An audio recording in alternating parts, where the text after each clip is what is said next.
Good evening, this is Weekend News from the Sierra Leone Broadcasting Corporation television on Channel 31 with me, Dennis Fraser. Coming up in the news this night, a consultant pediatrician at Oladuin Children's Hospital, Dr. Freddie Coker, says children also suffer from arthritis conditions. Slari's laboratory field technicians and experts received training on quality assurance seed tracker and seed certification. And a Sierra Leonean Blue Economic Communication Strategy on the way.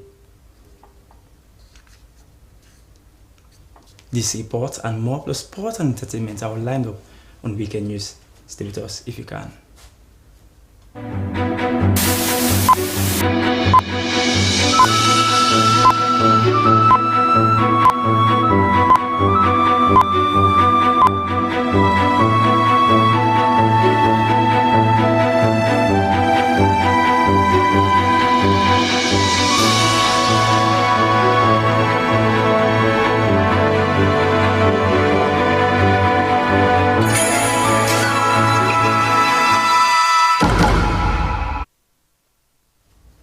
Those were the headlines, and now for the full newscast. We start Weekend News with a continued look on the World Arthritis Day celebration.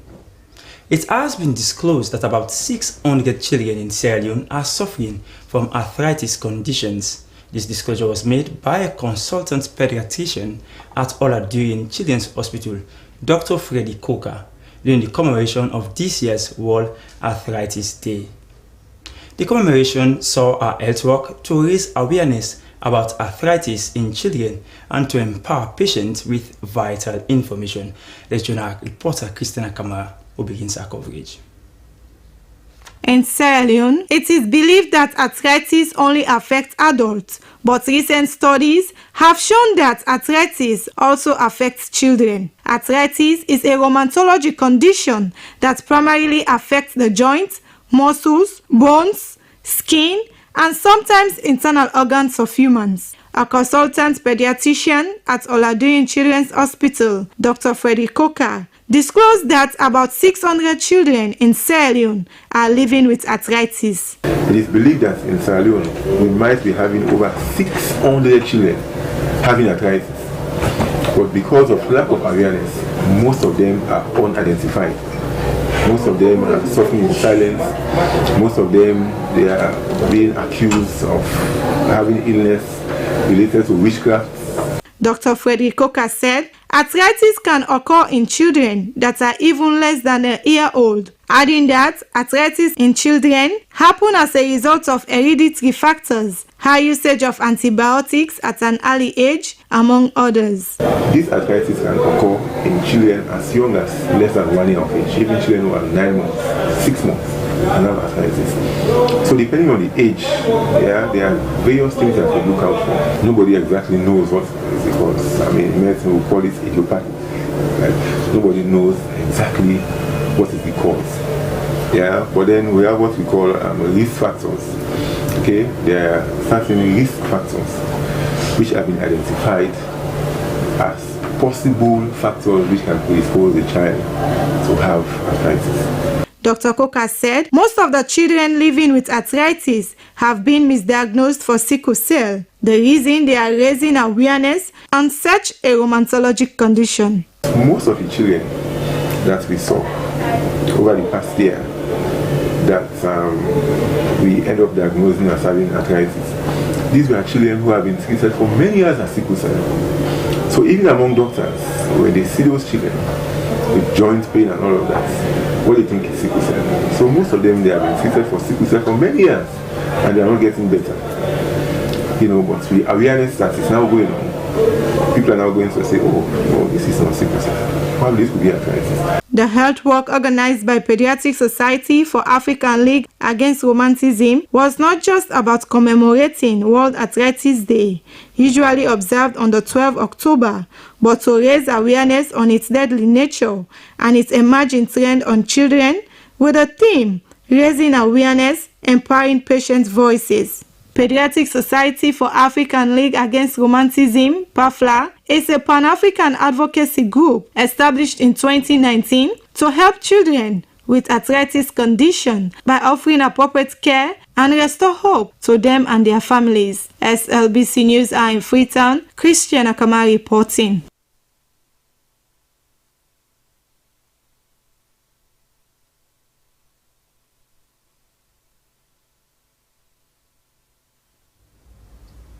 Now on education, but mostly strides in school feeding programs. Over 20 schools in Moyamba district have benefited from Life for Relief and Development 2024 school feeding exercise. The move by this non-governmental organization was to complement the government school feeding program. Emmanuel Samora has the story.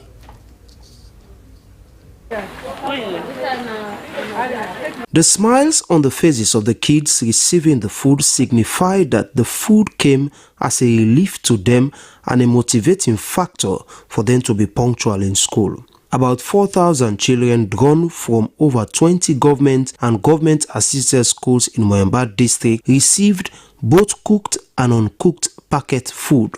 The Minister of Social Welfare and Children's Affairs, Melrose Committee, could not hold it but showered praises on Life for Relief and Development organization move to complement the government efforts. We are all very grateful for this kind gesture, and we thank Life for Relief, and we are saying we want more because more chiefdoms, more districts have to be covered. Life for Relief and Development organization, who are the providers of the gesture, has joined the bandwagon to complement the government school feeding program and to also help fight hunger amongst children. The project coordinator of Life for Relief and Development, Marama Toure, said their big dream is to secure a brighter future for the nation by taking care of its future leaders. They are our children and they are the future of this country. Once we come together and support them, especially in terms of their educational career, I believe is the best way to help the country for a better nation. Marama Toure called on other organizations to help complement government efforts in securing a brighter future for Sierra Leone. Life for Relief and Development Sierra Leone is a non-governmental organization with a mission to inspire hope to those who need it and to improve the qualities of people's lives. Emmanuel Samora, SLBC.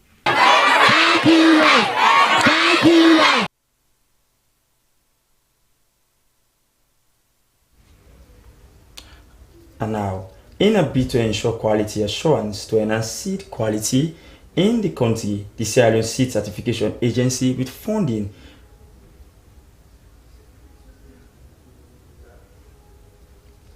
from International Institute of Tropical Agriculture, or IITA, has conducted a capacity building training for the agency's laboratory and field technicians and experts on quality assurance, seed tracker, and seed certification.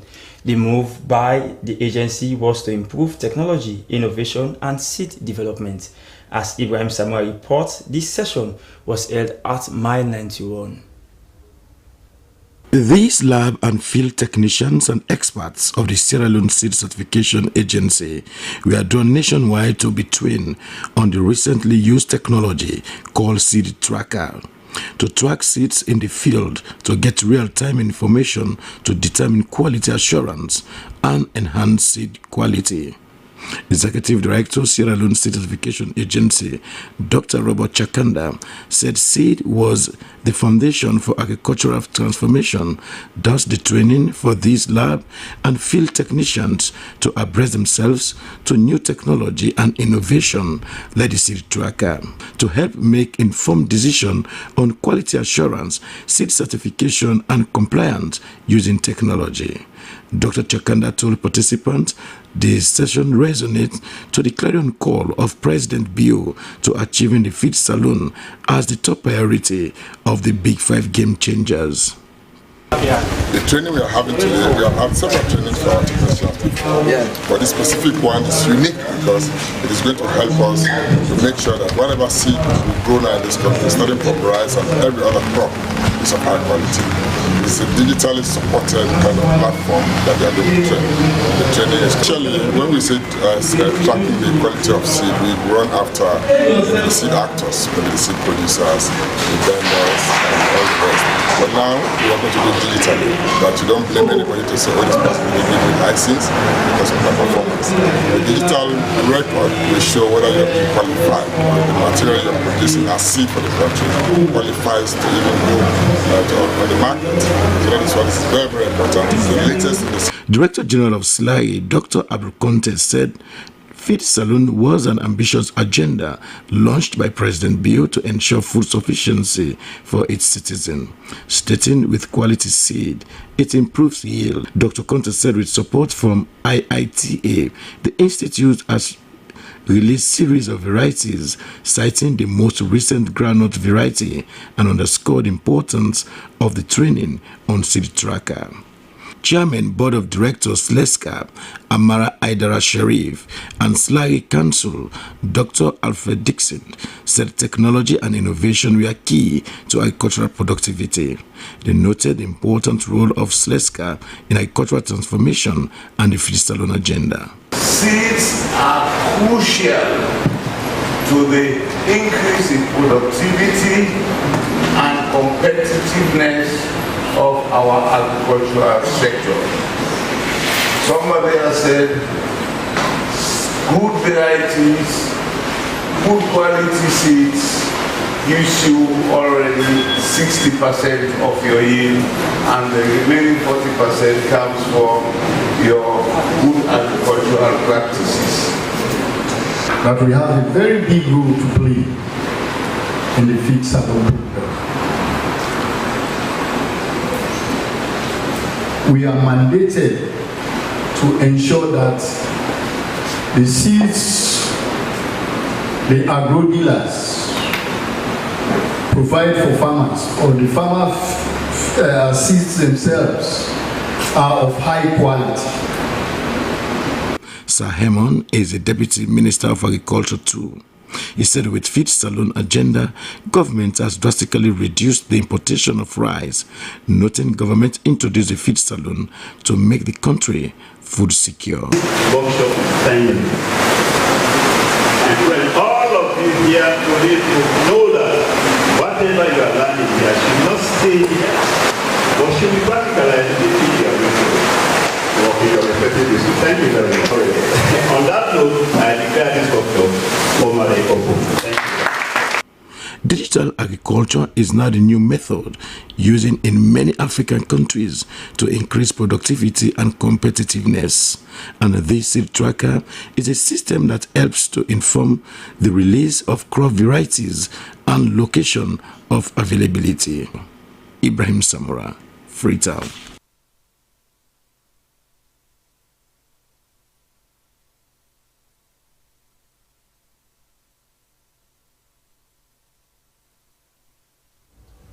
And now, the chairman of the National Christian Morning Prayer Group in Freetown, David Cisse, has said that it was a collective responsibility for all Christians to pray for Sierra Leone, noting that despite the current trying times, God has not forsaken the nation.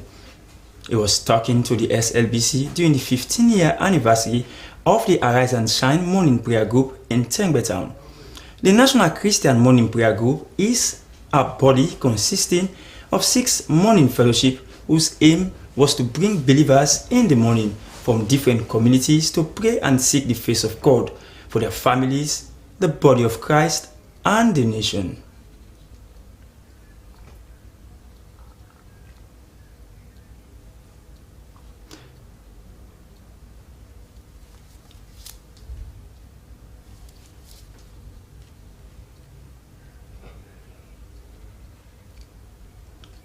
Away from there, we now move to something different, and now to one of our headline stories.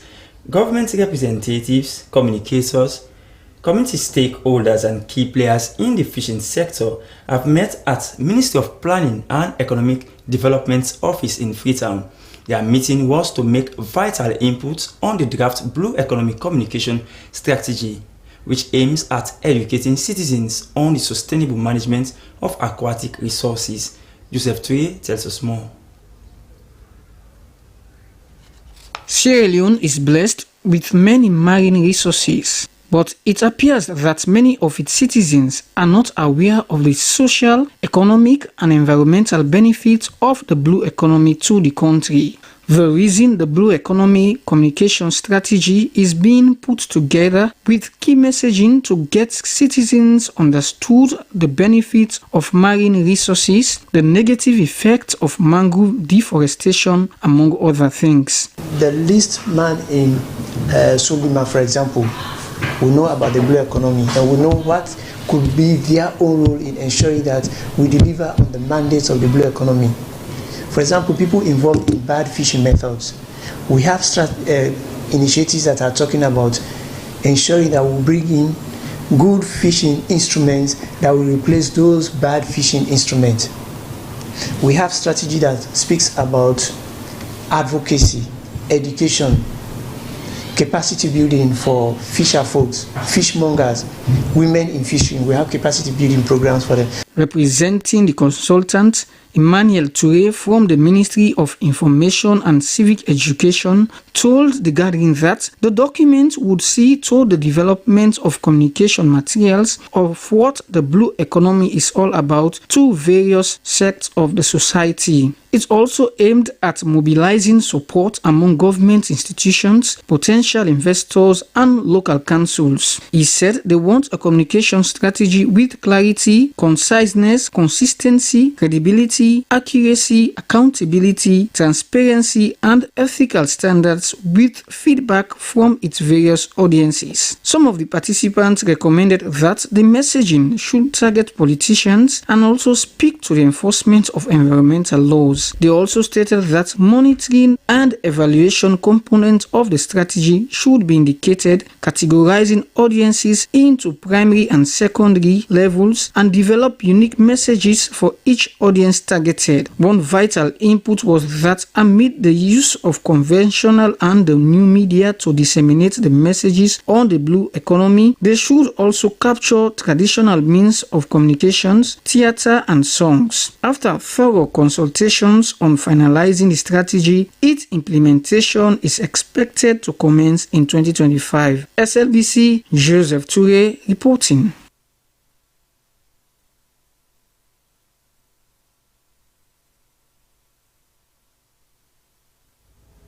This is Weekend News reaching you live from the Sierra Leone Broadcasting Corporation television on channel 31. You can also catch us live on Facebook on our Slbc TV live and Facebook page. Well, from Blue Economy, we move now to climate resilience. The Youth Initiative for Climate Action has held their Youth Climate Adaptation Dialogue on the theme Empowering Youth for Climate Resilience, Advancing Adaptive Solution for Sierra Leone's Future. The event, which was also part of commemoration of the Youth Climate Adaptation Action Day, observed by over 100 countries around the world. Reports, stakeholders and young people from across the country converged to discuss on formulating local-led adaptation for reaching the most vulnerable communities affected by climate change. Here is the report. We cannot have the skill that we want if we cannot design it. Otherwise, people are going to design it. The informative and participatory session had a panel for young people to share their expertise on climate smart initiative. The aim is to empower youth to take action in addressing climate change in order to save the planet, which is in dire need of climate action. We want to see that young people are driving the change, young people are participating, especially young women and girls, making sure they are also part of decision-making tables and not also sitting on those tables, but they participate meaningfully. According to the senior climate change consultant, Climate Change Secretariat Environment Protection Agency, Henry David Bayo, he believed that young people play a critical role towards achieving climate resilience. He therefore called on them to use the Lighthouse event as a step towards climate adaptation. At climate change as an existential threat, and we are at a defining moment, it was good really to deliver a compelling presentation of what climate change is all about and what can we do as a nation and as young people to address the problem of climate change? Of course, in terms of strategies to undertake in addressing climate change, there are a lot of strategies. Article 7 of the Paris Agreement, which Sierra Leone is a signatory to, speaks to adaptation mechanisms. Because of this, participants who saw themselves as change agents made positive contributions for climate adaptation and also appropriate, intentional and realistic actions to mitigate climate change. Capacity building, it has enhanced me to know about certain things that I'm not supposed to do as an individual, and it's also taught me that change starts with I myself as an individual in contributing towards climate change for it to be possible. According to the co-founder and programs director, Youth Initiative for Climate Action, Fodimak Kamara, continuous awareness on the adverse effects of climate change should be a national priority. He noted that young people were key in effecting this social change. Together, I mean, it's happening in like 100 more countries in the world, and you know, with the coordination of the Global Center on Adaptation, and of course in partnership with the Green African Youth Organization, Young Youth Initiative for Climate Action, the Youth Climate Council is organizing the Youth Climate Adaptation Action Day today to be able to, you know, share ideas, build the knowledge of young people. The Youth Initiative for Climate Action, Sierra Leone, for the first time, is using the Youth Climate Adaptation Action Day to hold the consultative dialogue with duty bearers and also young and innovative minds to foster the awareness-raising campaign. SLBC, Dennis Fraser reporting.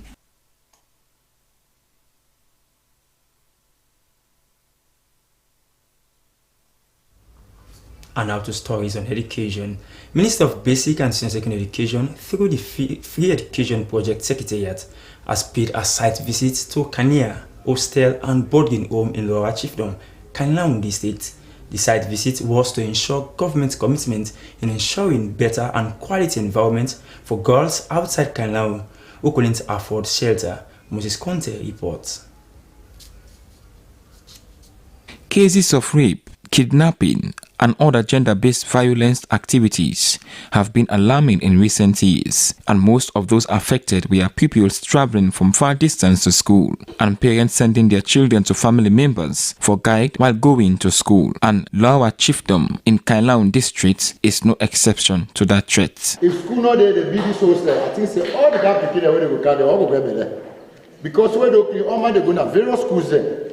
So number one, this project at the end of the day, we begin to talk different things about this project for say this hostel, the beginning already done it at this hostel, they already don't give them the. So minister will go and do here with the appeal for local school now with fence, so the beginning could secure. So on that note, I want to tell you about thank you. In the sweet side, the project sounds timely, but concerns of security and accessibility to the boarding home is another sect. And when they are sending that individual in Kenema, you know, the person will have no security, the person will be on his or her own, more especially for the girls. So there will be no security, and the girl will do whatever the girl wants to do. It was with this backdrop that the need for the construction of female hostel and boarding home at Lower Chiefdom is of essence. Minister of Basic and Senior Education, Colonel Saki, said the visit was to let the people know that the project has not been abandoned and it is currently 90% completed. The building of itself is impressive.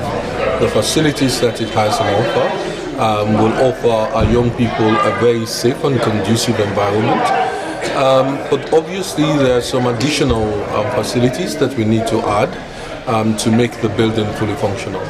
It was good to actually come and listen to what the people had to say.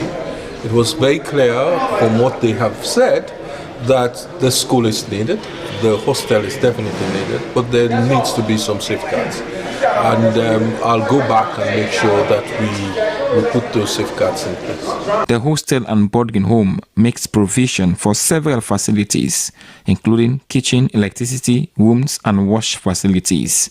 The project contractor, Ibrahim Dean, said if all the recommendations from the residents are considered, they will hand over the facility to the ministry by the end of December 2024. Moses Conte reports for SLBC. And now, the Kroc Institute for International Peace Studies has bestowed its Distinguished Alumni Award upon Minister of Information and Civic Education, Kenema. This honor celebrates a career and life dedicated to the principles of peace building both in Sierra Leone and across the globe. Mohamed Lamin Touré tells us more. We are honored to confer on you the Distinguished Alumni Award of the Kroc Institute, which is an image of a hand holding a globe. As inscribed on the base of the award, we are confident you will go forth in peace. Congratulations and welcome back to the Kroc Institute. Kenema, who earned his master's degree in international peace studies from the University of Notre Dame, has been recognized by the Kroc Institute. The Distinguished Alumni Award 2024 honors his unwavering commitment to the ideals of international peace building. In his address titled International National Consciousness as a Critical Tool for Long-Term Peace Building, the case of Sierra Leone, Minister Ba highlighted the essential role of historical awareness. He remarked that individuals without knowledge of their history, origin, and culture are like trees without roots. We had our traditional educational institutions through the Poro, the Sande, and these institutions were functional and relevant for us, but those have been eviscerated and referred to as primitive and backward. One of the things that I'm learning about now is that before the advent of colonialism, we also had kings and queens who were ruling communities across our country. But when the British came, they said there can only be one queen. And that's Queen Victoria, who was ruling the rest of the protectorate. So our traditional leaders will now graduate to becoming paramount chiefs, traditional authorities, and they call them tribal authorities for better measure as well. Each year, the Kroc Institute acknowledges those who have made significant contributions to peace and national cohesion. This year, Minister Kenema, remarkable journey from the University of Notre Dame to his influential role in peace building has been duly honored with this award. SLBC News, Mohamed Lamintou reports in.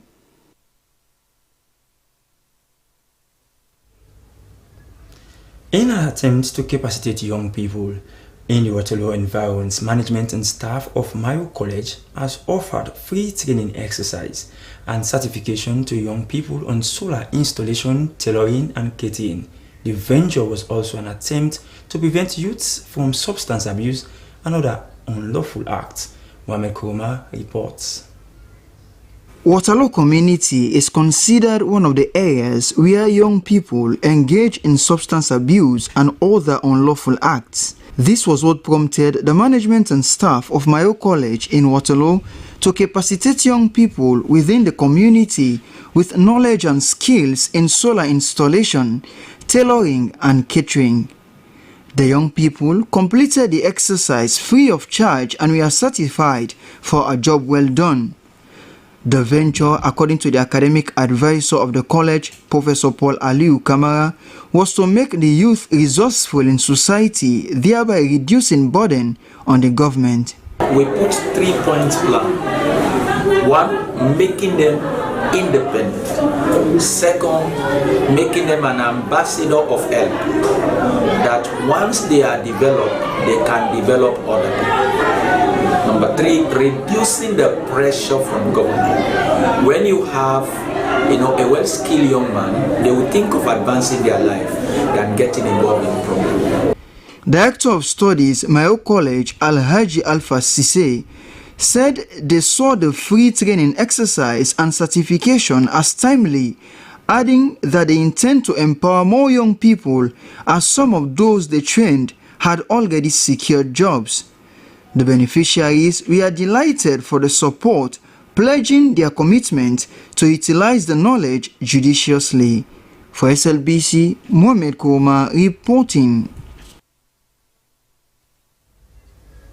Impressive move indeed. We hope the knowledge gained will be put into good use. Still in education, the National Council for Technical, Vocational and Other Academic Awards, or NCTVA, has granted a certificate of accreditation to Sierra Leone College of Business Technology and Health Care Studies to offer certificate and diploma courses. Emmanuel Samora witnessed the accreditation ceremony at the institution's campus on Pademba Road in Freetown and compiled this report. I, Reverend Mansour Sadiq Bangura, hereby accept the accreditation of national technical certificate and diploma programs. Accept the accreditation of the national technical certificate and diploma programs. The oath taking signifies that the college administration has accepted to go by the standards of the NCTV. 5 certificate courses and 5 diploma courses were the ones the NCTV has given certification of accreditation to Sierra College of Business Technology and Healthcare Studies to offer. Accreditation officer of NCTV, Adama Bannister, said that they accredited Sierra College because the institution has met their standards set to operate as a college. Students are also at liberty to write the NCTV exams. So people out there should not be afraid of sending their loved ones to Sierra College because they have been accredited by NCTV and they are being recognized by NCTV. The emergence of Sierra College is not just limited to improving digital proficiency and business management skills of youth, but to also provide solutions to emerging challenges in the country with the introduction of a mental health and addiction program. This particular course, it came out of passion and also compassion that we have for our young folks who are wasting in the street, I may call it that way, unfortunately. But we cannot just sit back and just be talking about them. These guys are not serious. But Sierra College is saying we should do something tangible, something that will assist these young guys. Keynote speaker Leonard Balongu Koma, whilst commended the founder Sean Samura, encouraged his audience to support and commend anything that has to do with education. The priority of the government of Sierra Leone at the present time is quality education. And I believe that any identification or association with that cause must have the support of the government. With more than teaching and learning facilities, Sierra College of Business Technology and Healthcare Studies expressed commitment to offer quality education in a bid to produce job creators and not job seekers. Emmanuel Samura, SLBC. From education now, here is a political story from the diaspora. The APC chapter in Ohio has a new president. Abbas Kuruma has officially taken over leadership of the party in the United States following his election last year. His inauguration in Columbus, Ohio this week was a major event for APC members in the United States, many of whom traveled from states and from Sierra Leone to witness the event. So Ibrahim Kamara takes up the story. Now, by the authority vested in me, I declare the President Abbas Kuruma and the entire executive of the Ohio chapter duly sworn in with all the rights and privileges and the authority to represent the All People's Congress in Ohio. The inauguration was inspired by several speeches from members of the All People's Congress, APC. Speaker after speaker emphasized the importance of unity and diversity within the party, calling for urgent dialogue to resolve internal disputes and bring lasting peace to the party. Abi Bangali Mansare Sangare reiterated the essence of diversity and unity, saying it has been the bedrock of the APC's strength in the last 64 years. We need peace in the APC. Let me say this in our common lingua franca, the Creole. The APC people, we need peace. I beg. Would they beg the bloggers them? I love you all the bloggers, but please, we need peace and unity because now peace and unity no one go make Upasi go back to power. She also admonished fellow members to help in the promotion of national unity and economic development in Sierra Leone. Abbas Koroma, who has become the youngest chapter president in the United States, focused his address on his vision for unity, empowerment, and strategic initiatives aimed at driving prosperity. He also acknowledged what he thinks has been a difficult period for the party has endured in recent years, citing internal wrangling and the aftermath of the 2018 and the 2023 elections. To the young people of the APC, I say this: the future is yours. The decision made today will shape the Sierra Leone you inherit tomorrow. It is not enough to watch from the sidelines. Your voice, energy, and ideas are needed now more than ever. Step up, let's involve. Yes. And help us build a party, a nation you can be proud of. The APC Ohio chapter will be your platform. A place where your talent will be nurtured, your leadership will be developed, and your dreams will be realized. The event also featured remarks from the chairman of APC USA, Dr. Sufyan Kaloko, and Sheikh Mohammed Kamara Elias Jagaban. Dr. Kaloko invited the party faithful to reflect on what he called the party's deep-rooted history and mission to serve the people of Sierra Leone, advocate for their rights and represent their interests on the global stage. He said that although the aftermath of the 2023 presidential election has left in confusion many members in the party, there was hope and urged them to come together and face the future. Mohammed Jagaban called for a political atmosphere that is characterized by integrity and lack of manipulation. He urged fellow party members to uphold their integrity in choosing their leaders and in governance. The ceremony concluded with a moment of unity as members of the APC demonstrated a symbolic gesture of solidarity, peace, and optimism for the future. Soe Kamara, SLBC News, Freetown.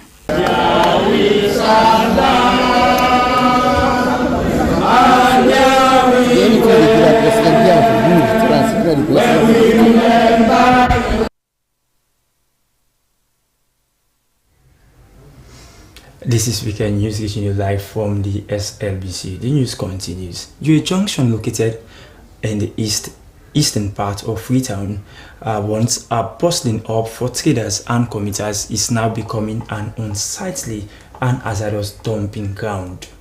Well, many of the residents at the community are now raising concern on this eyebrow. Improper waste disposal at the junction has emerged as a pressing issue causing significant environmental and health concern. Our intern reporter, Enesa Koka, reports. The practice of dumping trash at the junction has become a common practice recently. Those responsible for waste management, instead of properly disposing the garbage, are now contributing to the problem. They often dump waste at the junction during the early hours of the morning, between the hours of 4 and 5 a.m., hoping to avoid detection. Residents too are increasingly neglecting their duties to keep the area clean. This careless behavior has created a breeding ground for pests, posed health risk to the community, and turned the once lively junction into an eyesore. Yaya Kuruma, the discipline officer for the Traders Union, shed light on the underlying causes of the problem. The lack of dustbins in the community is a major factor contributing to the improper disposal of garbage. Waste management workers are supposed to collect and transport the waste to designated sites, but many take advantage of the lack of oversight. They wait until the cover of darkness to dump trash in the open, leaving the community to deal with the consequences. Well, when you see the market, you not get dirty box. Not like by the council, say you not get dirty box, but the council will be trying hardly. The government dirty box done by the police police station by the bridge now. But the policeman they begin for block the place. They say no, they not agree to that. So unfortunately, the market now will not get dirty box for go trade the dirty. According to Monica Conte, the garbage is accumulated around the market, and despite all the efforts made to stop it, the problem just won't go away.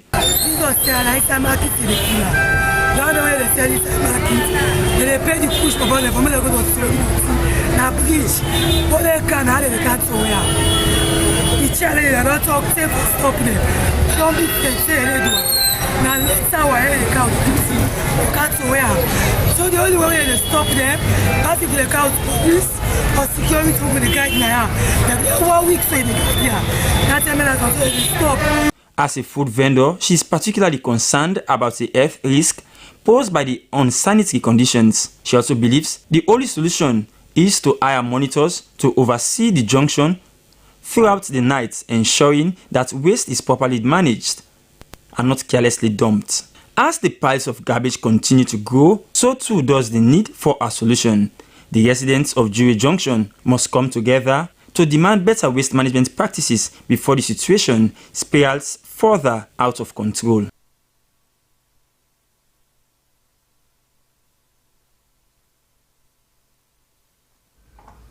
Freetown has been grappling with access to transportation for the longest time as a result of population increase and inadequate vehicles.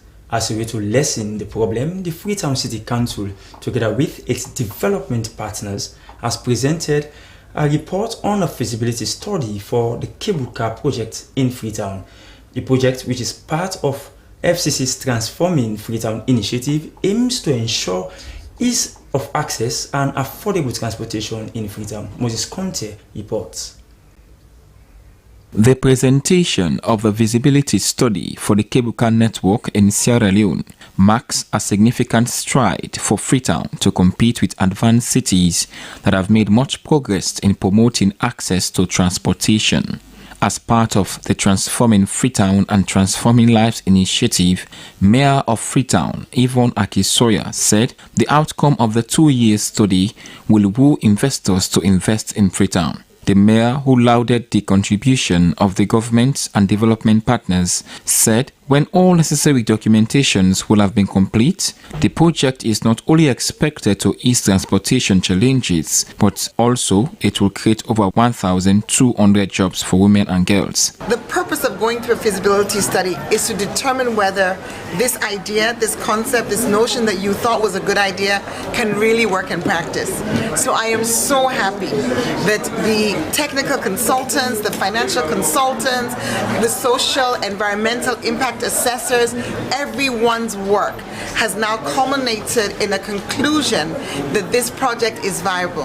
At this scale, we've conceptualized, we've done the feasibility, we've brought the partners, but when it comes to the finance, we must work with government. When it comes to implementation, we must work with government because the cable car needs to be integrated into the overall transport infrastructure of Sierra Leone.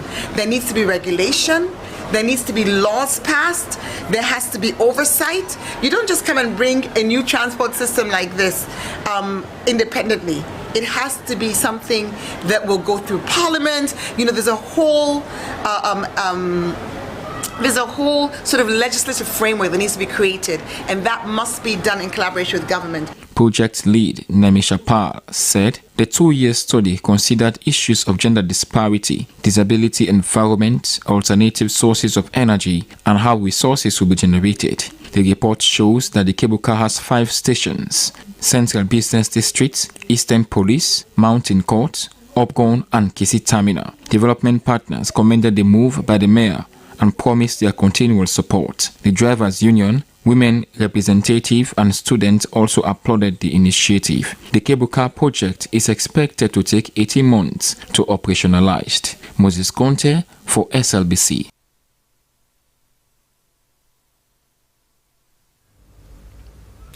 To some stories on girl child education now. Fogbe village, located 7 miles away from the Peninsula Highway in the western area Rural District, relies on its fishing economy but faces a human capital threat with regards to factors that are yet to be explored.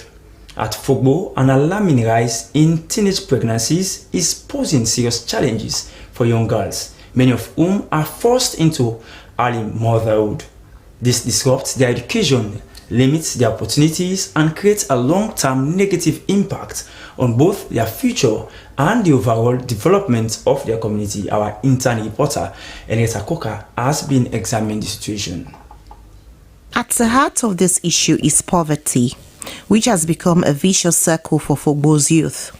Teenage girls, particularly those from struggling families, are often driven by financial hardship to engage in risky behaviors. The consequences of these early pregnancies are at stake. Girls who once dreamed of better lives are trapped in cycles of disadvantage that are hard to escape. In some cases, older men exploit their vulnerability by offering gifts and financial assistance, drawing them into situations that lead to early pregnancies. This exposure to harmful influences is not only jeopardizing their education, but also stunting their social development. Deputy Superintendent of Police, Edward Senesi, acknowledged the gravity of the situation. Despite Fogbo's relative isolation, he emphasized that law enforcement and committee members must collaborate to address the crisis. As it is their responsibility to protect the future of our young girls, he urged stakeholders to report cases of exploitation, particularly concerning early motherhood. Senesi also advised parents to discourage older men from offering gifts to their daughters, warning that such interactions often lead to harmful consequences. Well, it's not only meant for Fogbo. My advice, we not only go for Fogbo, but we go across the mission, whosoever hears me, that if you have a bad child, one of the things you should avoid is you should discourage her from having relationship with friends that are boys. Most times, early pregnancy is as a result of their age group, their group influences. So parents should be conscious of that, should be observant, should be very conscious of the friends their girl child will be having with. Fogbo's deputy headman Ibrahim Toure echoed these concerns, stating that poverty is at the root of teenage pregnancy in the village. Many parents are unable to provide for their children, forcing them to make difficult choices. Despite several campaigns aimed at addressing the issue, little has changed, he explained, calling for more robust interventions and development initiatives to lift the community out of its current struggles. The issue of teenage pregnancy in Fogbo village is a serious concern, with poverty being the main cause. This problem is affecting our girls, even though we have conducted various campaigns to stop it. One of the girls affected by the situation is Hawa Toure, who was forced to leave school after her parents withdrew financial support. Hawa hopes for better opportunities in the future, but fishing remains one of the few options available in Fogbo. I have to stop my schooling because of financial difficulties, which affect my academic progress. However, I still hope to continue my education if opportunity arises in the village. Hannah Sameh, another survivor, recounted how she became pregnant at just 12 years old. It was a difficult time. Hannah remains determined to move forward, expressing a desire to learn a skill and build a better life despite the negative attitudes around her. I became pregnant at 12, which led to many struggles in raising the child. Despite efforts to address the situation, they haven't been successful so far. The rise in teenage pregnancies in Fogbo community is a pressing issue that calls for immediate attention. For many young girls, early motherhood derails their education and limits their potential. But with the right support, their futures can still be bright. Empowering these girls with education and skills training is vital to breaking the cycle of poverty and ensuring long-term community development. From that report on critical action to be taken by the authorities, we now take a pause on our main news items and go in for segments within the news, beginning with the international news.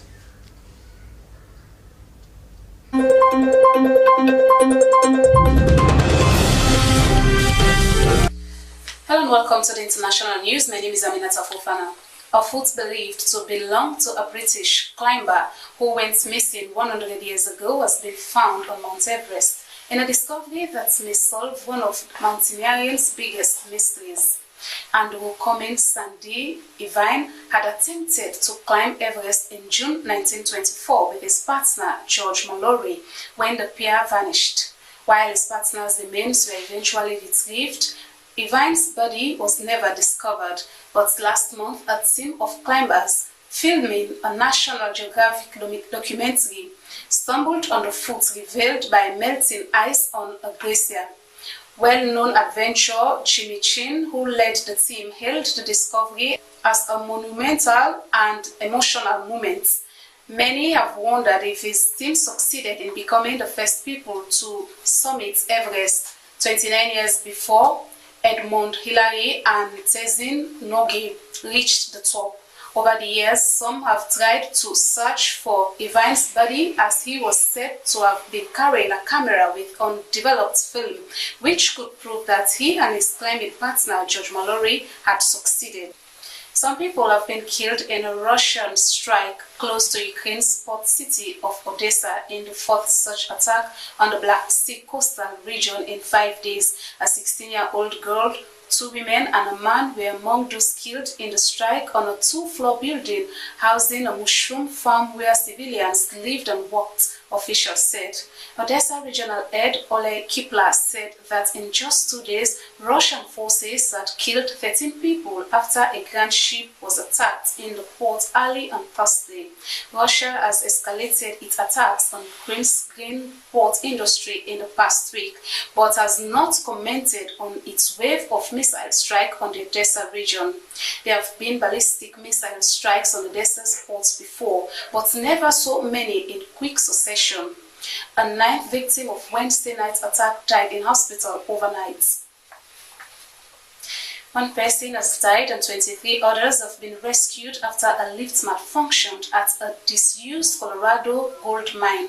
2 groups of 12 people were touring Molly Kathleen gold mine in Cripple Creek, a privately owned tourist attraction, when the failure occurred on Thursday, leaving one group stuck below ground for 6 hours. In the first group, 1 person died, while in the remaining 11 tourists, included 2 children, were rescued from the mine, 4 of them with minor injuries.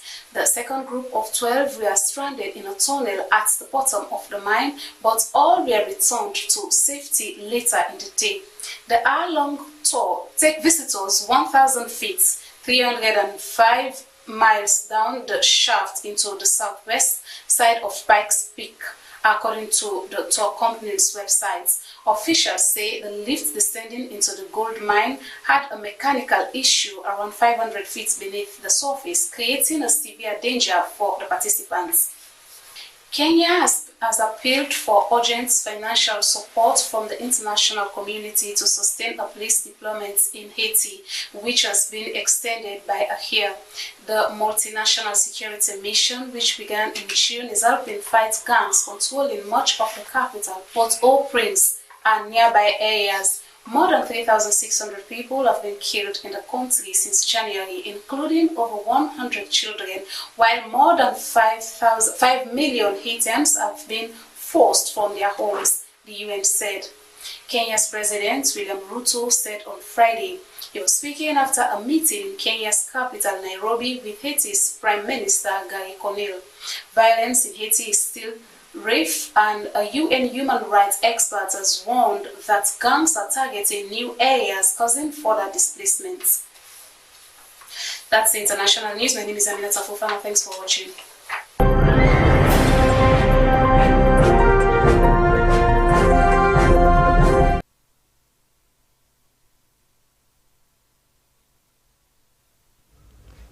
Thanks to you, Aminata Fofana, for bringing us up to speed with other stories making news elsewhere. Well, it's now time for business updates.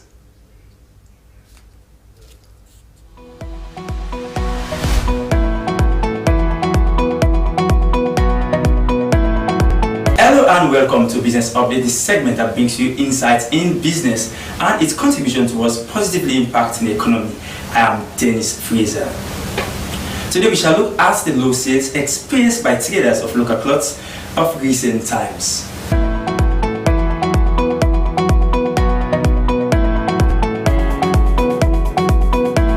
Traders at the big markets in Freetown have told the Slbc that there have been low sales in cotton cloth as compared to the past.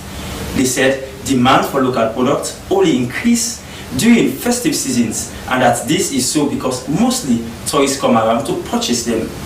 They added that this poses challenges to their businesses. Let's now join our business reporter Moses Conte for details. We waiting at this country also. We not value the country close. We not value at all. Country clothing plays a crucial role in Sierra Leone's cultural heritage. Each tribe has its own unique design to identify themselves with their culture. Big market is proper Western dress to this all-important fabric. The cell drop. People go out for more of the salon color. Okay. And then they come for something, they buy different color. Or when they know they sell it all. Businesswoman Kenema, who has been in the business for several years. We were then I asked when they can say the exhibition. Then they can't take away from me to go exhibit there outside, not to be one inside. So now we country, like out of the country. So they can say exhibition and then they can't take away. So then can come, then they can buy them in there. Then go do the exhibition. And they don't understand what them here. So you know go exhibit something where you don't understand what. So now then they fail for realizing. They appeal to the Ministry of Tourism and other line ministries to engage citizens to see the need to prioritize local-made clothes and revive a tradition that appears to be dying slowly. They believe if the demand increases for local attires, their business will boom gradually. But that's all we have in this edition of Business Updates. Many thanks for watching. Goodbye.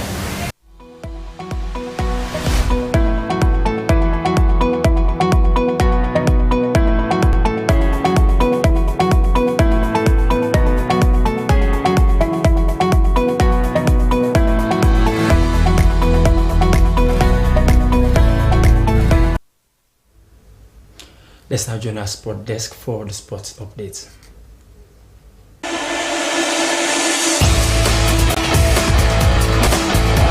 I am Simbi Koroma, your host for Sports Update on News Hour. Let's kick things off with some local tennis news. The Hill Station Tennis Club is making significant strides in developing a vibrant tennis community in Sierra Leone. They are actively seeking funding to support their programs and provide opportunities for young athletes. Abdul Kabir has more. With the support of the US-based charity Support Sport in Sierra Leone, the club aims to provide aspiring young tennis players with the resources and opportunities they need to succeed. Edward Bemba, assistant coach of the program, highlighted the importance of community involvement in nurturing the next generation of tennis stars.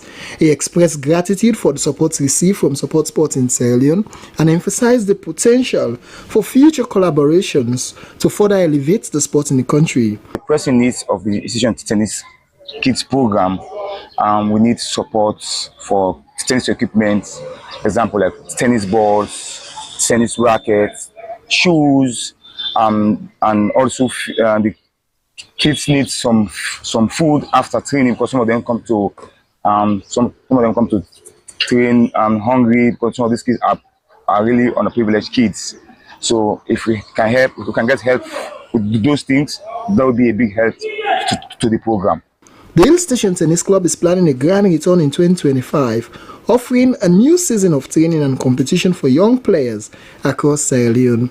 To strengthen their program, the club is actively seeking dedicated volunteers, including experienced coaches and passionate tennis enthusiasts who are willing to share their skills. The club's mission is to cultivate a love for tennis and empower the future of sport in Sierra Leone.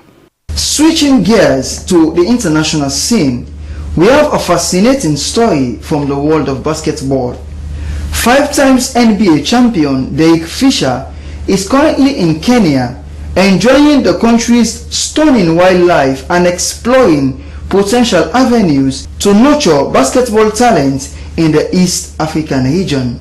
The retired NBA star Derek Fisher, who is currently in the country as part of the NBA's Africa Takeover campaign, spent a day connecting with nature and feeding some of the center's iconic giraffes. Fisher's visit to the Giraffe Center is just one of the many highlights of his trip to Kenya. The NBA legend has been actively involved in promoting basketball development in Africa and inspiring young athletes to pursue their dreams. His presence in the country has generated significant excitement among Kenyan basketball fans and has helped to raise awareness of the sport's growing popularity in the region. Thanks for watching, and be sure to join us again for more updates.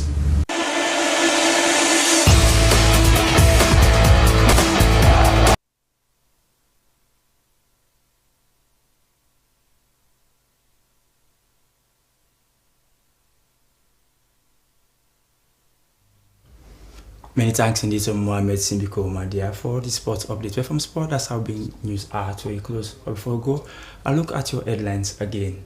A consultant pediatrician at Oladuin Children's Hospital, Dr. Freddy Coker, has said that it has been proven by recent studies that children also suffer from arthritis condition as elderly people. This disclosure was made by during the commemoration of this year's World Arthritis Day. The Sierra Leone Seed Certification Agency, with funding from International Institute of Tropical Agriculture, or IITA, has conducted a capacity building training for the agency's laboratory, field technicians and experts on quality assurance, seed tracker and seed certification. The technology enables field technicians to track seeds in the field and to get real-time information to determine quality assurance in a bid to enhance seed quality. And a blue economic communication strategy is on the way. This was made known when government representatives, communicators, community stakeholders and key players in the fishing sector met to make a vital input on the draft blue economy communication strategy, which aims at educating citizens on the sustainable management of aquatic resources. Well, that's all we have time for in this edition of Weekend News. Many thanks for watching, and thanks indeed for the pleasure of your company. Keep watching a public service broadcaster, the Slbc, for the very best in television viewing. Coming up next is your Love Enlightenment show, Love Factor. Until then, I've been Dennis Fraser. Good night.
So if